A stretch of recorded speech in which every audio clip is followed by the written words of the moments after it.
दिल्ली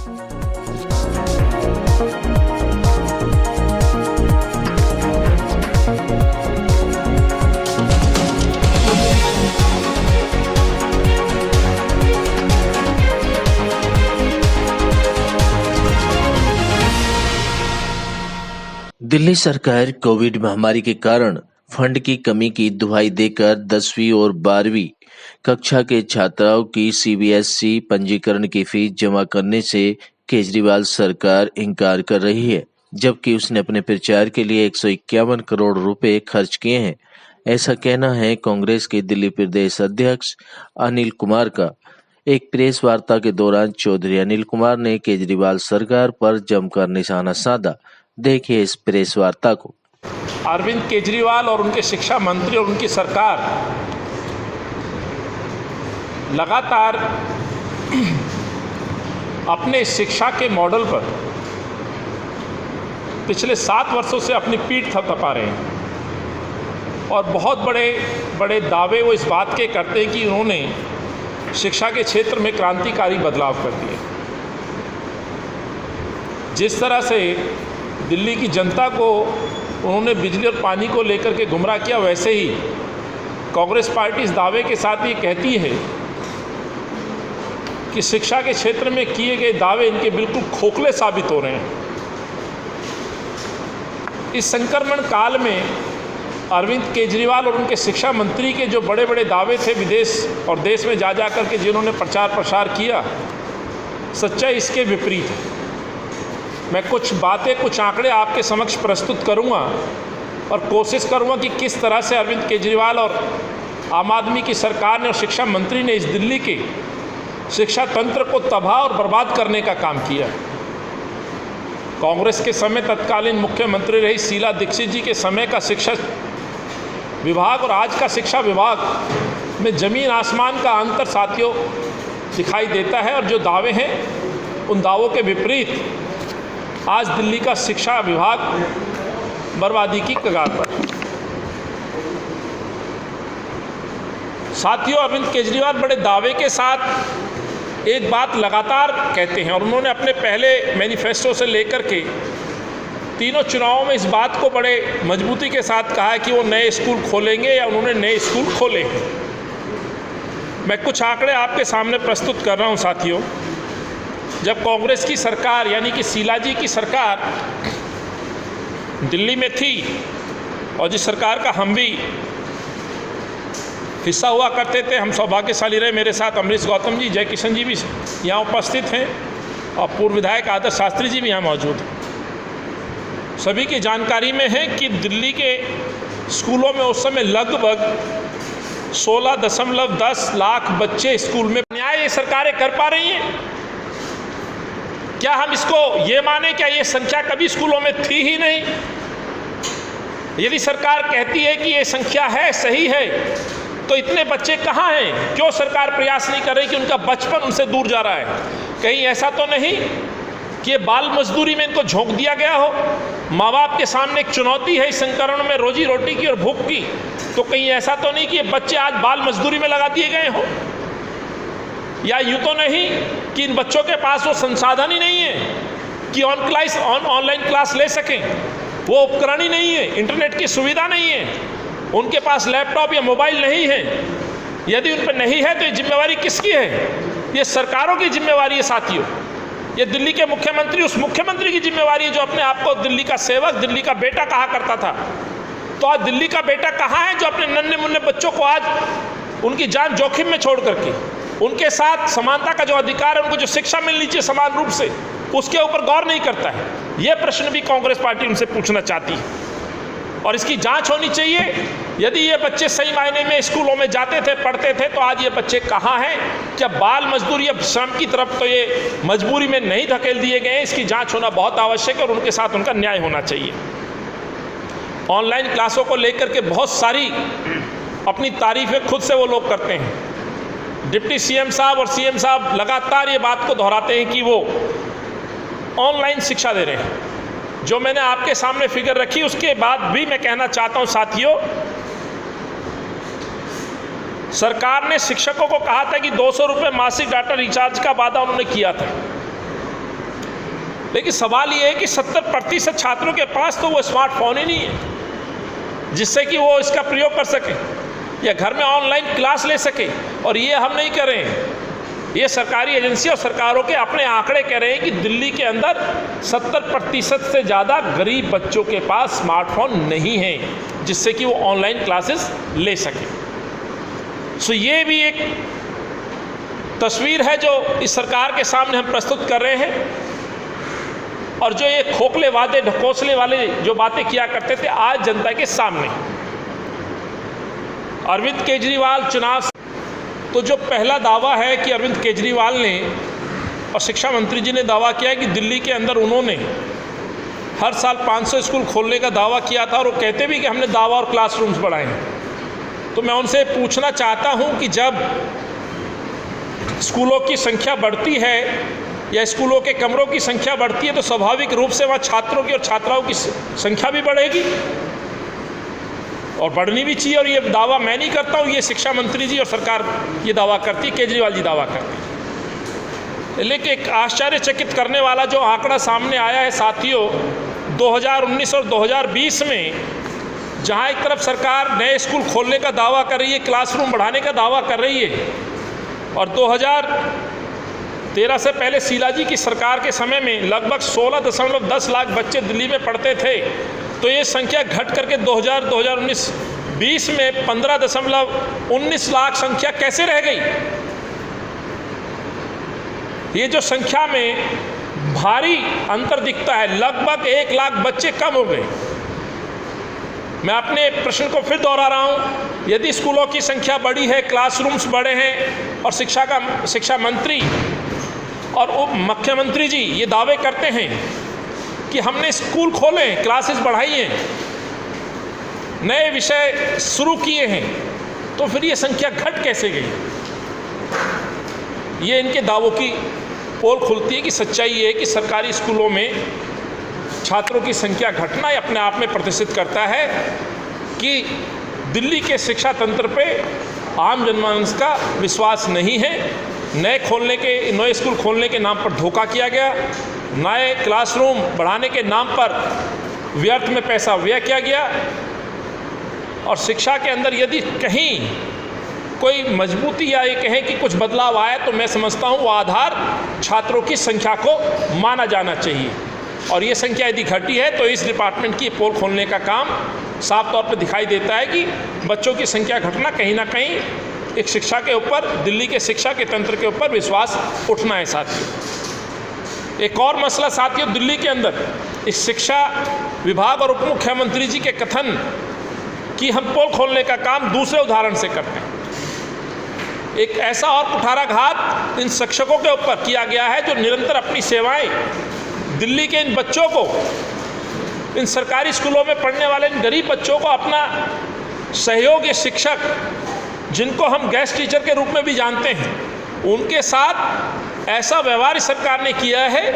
8 मई 2020 से लगभग 7,000 गेस्ट टीचरों को निकालने का काम अरविंद केजरीवाल की सरकार ने किया है। साथियों, याद होगा अपने मैनिफेस्टो में इसको परमानेंट करने की बात निरंतर अरविंद केजरीवाल करते रहे। इस पॉइंट नंबर 2 से एक बार फिर सिद्ध हो गया कि अरविंद केजरीवाल लगातार दिल्ली की जनता को गुमराह कर रहे थे। अपने निजी स्वार्थ और चुनाव के मद्देनजर इन्होंने न टीचर्स को, शिक्षकों को इन्होंने छोड़ा, न दिल्ली की जनता को अपने प्रलोभन से इनको छोड़ा। यही कारण है कि आज इनकी संक्रमण काल में जहाँ पर लोगों के पास काम धंधा नहीं है, रोजगार नहीं है, वहाँ पर इन शिक्षकों को नौकरी से बर्खास्त करके घर बैठाने का काम अरविंद केजरीवाल सरकार ने किया है। साथियों, एक तरफ तो आप एक कमरे पे 45 लाख रुपए खर्च करते हैं और दूसरी तरफ शिक्षकों को घर बैठाते हैं। तो मैं पूछना चाहता हूं, यदि आपने स्कूल और कमरे बढ़ाए हैं और आप दावा करते हैं कि छात्रों की संख्या बढ़ी है, तो फिर शिक्षकों की कटौती क्यों की गई? किस वजह से शिक्षकों को आप घर बैठा रहे हैं? 7,000 तो ये गेस्ट टीचर हैं साथियों। 5,000 टीचर्स वो हैं जो रिटायरमेंट के बाद जिनको 2 साल की एक्सटेंशन दी गई थी। साथियों, ऐसे लगभग 5000 और शिक्षकों को घर बैठा दिया गया है और आधार बनाया गया है संक्रमण कोविड-19। मैं मुख्यमंत्री जी से पूछना चाहता हूं, मुख्यमंत्री जी, आपने संक्रमण के दौरान कहा था इस आपदा में कोई भी किसी कर्मचारी को, चाहे प्राइवेट हो, नौकरी से नहीं निकालेगा। एक तरफ सरकार कहती है प्राइवेट सेक्टर के लोगों को कि आप किसी को नौकरी से नहीं निकालेंगे, और दूसरी तरफ केजरीवाल और आम आदमी पार्टी सरकार का ये रवैया कहीं ना कहीं ये प्रदर्शित करता है कि इनकी कथनी और करनी में बहुत ज़मीन और आसमान का फ़र्क है। अरविंद केजरीवाल जी अपनी फ़ोटो और अपना चेहरा चमकाने के लिए निरंतर सड़कों पर आए दिन नए नए होर्डिंग और प्रचार प्रसार करते हैं, और मैं बताना चाहता हूं इस दावे के साथ लगभग अपनी एडवर्टाइजमेंट के ऊपर अरविंद केजरीवाल जी ने सालाना जो बजट रखा है वो लगभग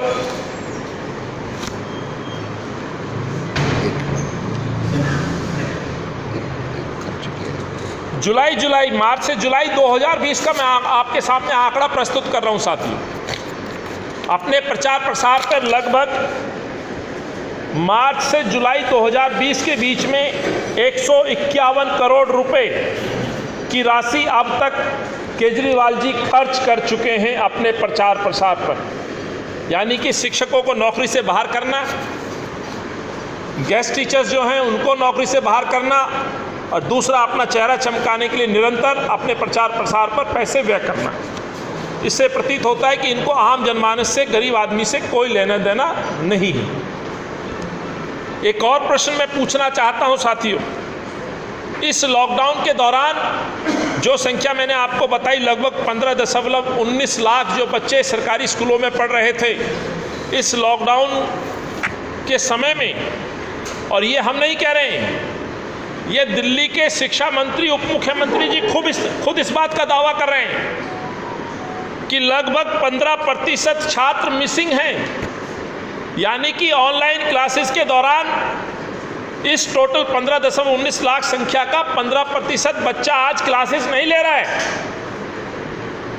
तो मैं पूछना चाहता हूं केजरीवाल जी से कि आखिर ये बच्चे कहां हैं। एक बात कहा करते थे कि मैं इस दिल्ली का बेटा हूं, अभिभावक हूं, मौका दीजिए, दिल्ली में परिवर्तन लाऊंगा। और साथियों, पिछले चुनाव यानी कि 2020 फरवरी में जो चुनाव हुआ, उससे पहले का जो सेशन था शिक्षा का, जिसमें बोर्ड एग्जाम्स होने थे, आप सभी को याद होगा मुख्यमंत्री जी ने एक ट्वीट किया था। वो ट्वीट क्या था, दिल्ली के सरकारी स्कूलों में 10वीं और 12वीं में पढ़ने वाले हर वर्ग के, ध्यान से सुनिएगा, 12वीं में पढ़ने वाले हर वर्ग के 3.14 लाख बच्चों की CBSE परीक्षा की महंगी फीस अब सरकार देगी। पैसों के अभाव में किसी भी बच्चे की पढ़ाई हम नहीं रुकने देंगे। दिल्ली के हर बच्चे की पढ़ाई मेरी जिम्मेवारी है। ये ट्वीट साथियों 7:09 18 सितंबर 2019 यानी कि लगभग 1 साल पहले अरविंद केजरीवाल जी ने ये ट्वीट किया था। ये कॉपी मैं आपके समक्ष दिखा रहा हूँ। ये वो ट्वीट है जिसमें वो दावे करते हैं बच्चों की फीस देने का, अपने आप को अभिभावक कहने का, और हर वर्ग के बच्चों को 10वीं 12वीं में जो महंगी फीस, अंडरलाइन महंगी फीस, CBSE की महंगी फीस, मैं बार बार बोल रहा हूँ, सरकार देगी, केजरीवाल साहब देंगे। अब मैं साथियों आपको एक सर्कुलर दिखाना चाहता हूँ। ये दिल्ली सरकार का, केजरीवाल जी का ये सर्कुलर है। जो दावे वो करते थे कि सरकारी स्कूल के बच्चों की फीस वो देंगे, सर्कुलर में बहुत सारी बातें हैं डिटेल में जो सरकारी जिस तरह का सर्कुलर बनता है, लेकिन मैं आपका ध्यान दूसरे पेज के पॉइंट नंबर F और G पर दिलाना चाहता हूँ। इसमें खास तौर से ये कहा गया है कि क्लास 10th और 12th के जो बच्चे हैं जो CBSE एग्ज़ाम की फ़ीस जानी है और जो इनका रजिस्ट्रेशन फ़ीस है जो एक बार दिया जाता है सीबीएसई को, और जिसकी जो हेड ऑफ स्कूल की जिम्मेदारी है प्रिंसिपल की।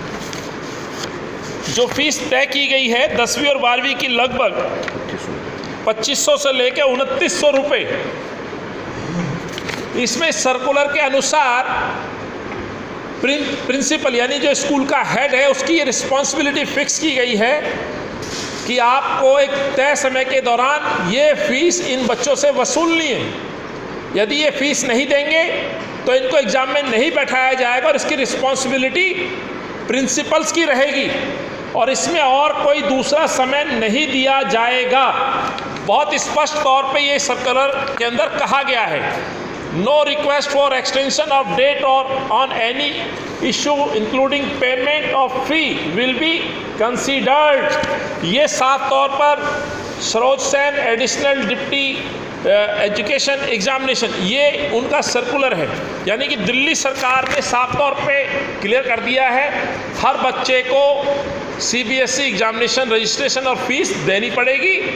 और इस बार जो फीस रुपये है, पिछली बार जो फीस थी वो लगभग 1500 से 2000 के बीच में थी, यानी इस बार आपने और बढ़ा करके बच्चों से फीस मांग ली। और इसमें तमाम वीडियोस वायरल हो रहे हैं बच्चों के और माँ बाप के कि संक्रमण काल में जहाँ काम धंधे नहीं है, रोजगार नहीं है, वहाँ पर इस तरह की सरकार का जो रवैया है, जिस तरह से सरकार ने हाथ खड़े किए हैं। तो मैं आज इस अभिभावक से, इस पिता से जो दावा करता था इन बच्चों के भविष्य के लिए इस फीस की जिम्मेवारी लेने के लिए, तो मैं पूछना चाहता हूँ, क्या आज एक गरीब के बच्चे की फीस अरविंद केजरीवाल नहीं भर सकते? 151 करोड़ रुपए अपने प्रचार पर दीवालों पर पेंट करा करके होर्डिंग लगा के खर्च कर सकते हैं, लेकिन एक बच्चे की फीस, दिल्ली के उन बच्चों की फीस नहीं भर सकते हैं। और आज फिर से ये बात, केवल क्या आपने चुनाव जीतने के लिए वादा किया था? जैसे बिजली पानी पे आपने ढोंग करके दिल्ली की जनता को गुमराह किया, वैसे ही 3.5 लाख परिवार जिनके बच्चे स्कूलों में पढ़ते थे, आपने उनकी फीस के नाम पर वाहवाही लूटी, उनकी वोट को प्रभावित किया और सरकार बनाई, और आज संक्रमण का आधार बना करके आपने उनको फिर से डबल फीस जमा कराने पर मजबूर कर दिया है। ये कांग्रेस पार्टी कहना चाहती है। कोविड महामारी संकट में एक परिवार से 3000 के आसपास पैसा जमा कराना, साथियों, जहां लोगों के पास रोजी रोटी नहीं है, राशन नहीं है, बीमारी का हाल, बुरा हाल है, वहां पे ये दर्शाता है कि केजरीवाल साहब को आम जनमानस से, आम गरीब आदमी से कोई प्रेम या स्नेह नहीं है, और अभिभावक होने का जो दावा एक बार फिर उनका खोखला साबित होता है। मैं अंत में ये कहते हुए साथियों, जिस तरह से केजरीवाल जी निरंतर झूठ पे झूठ बोलते हैं और दावे करते हैं, उनकी हमने बड़े विस्तार से आपके साथ चर्चा की है, लेकिन मैं एक और शिक्षकों का दर्द आपके साथ शेयर करना चाहता हूँ। हमारे साथ में वो शिक्षक जिनको हटा दिया गया है, जिनकी संख्या लगभग 7000 गेस्ट टीचर हैं साथियों, और कोविड का हवाला दे करके घर बैठा दिया। कुछ लोगों को साजिश के तहत टर्मिनेट किया जा रहा है, जिसको हमने ट्वीट के माध्यम से भी आगाह किया था। ऐसी है एक इनकी संस्था, जिनके अध्यक्ष प्रवीण तोगड़िया जी यहाँ बैठे हैं, अध्यक्ष all India guest teacher association, इस पे वो भी अपनी बात रखेंगे, क्योंकि उनको भी शायद इन टीचर्स की आवाज़ उठाने का या अपना हक मांगने का आज उनको सज़ा दी गई। जिन टीचर से इन्होंने 2013 में सपने दिखा करके गेस्ट टीचर से वोट मांगी थी, इनसे काम कराया था, दिल्ली के लोगों को गुमराह किया था, आज उनको धीरे धीरे घर बैठाने का काम कर रहे हैं, जिनकी अपनी लगभग 10 से 15 साल सेवाएं इस दिल्ली में एक अध्यापक के तौर पर हो गई हैं। आज इनके सामने घोर संकट खड़ा हो गया है। कहाँ जाएंगे इस उम्र के इस पड़ाव में, कहाँ पे इनको नौकरी मिलेगी? वैद्य बाबूराम वर्मा, 15 सालों का इलाज का भरोसा। हमारे यहाँ आयुर्वेदिक औषधियों के द्वारा सभी बीमारियों का सुविधाजनक इलाज किया जाता है, जैसे खांसी, सांस, दमा, बुखार, टाइफाइड, मलेरिया, पीलिया, बवासीर, शुगर, हेपेटाइटिस, खूनी बवासीर, पिरमे, सरपन दोष, लघु शंका आदि का इलाज आयुर्वेदिक पद्धति द्वारा किया जाता है। इसके अलावा सभी बीमारियों की जांच भी तसल्ली बख्श की जाती है, जैसे अल्ट्रासाउंड, एक्सरे, ईसीजी, रक्त, मलमूत्र, वीर्य की जांच इत्यादि। हमारे यहाँ दिल्ली सरकार द्वारा टीकाकरण, टीबी का इलाज व जांच मुफ्त की जाती है। हमारा पता है वैद बाबूराम वर्मा चैरिटेबल सोसाइटी, 329 गली number 9, Mandoli extension, near Nand Nagri bus depot के सामने, दिल्ली 93। आप हमारे नंबरों पर भी संपर्क कर सकते हैं। हमारे फ़ोन नंबर हैं 9213329205, 9211478312, 9910418312। आप हमारे चैनल पर भी दिए गए नंबरों पर भी संपर्क कर सकते हैं। हमारा फ़ोन नंबर है 8506973234।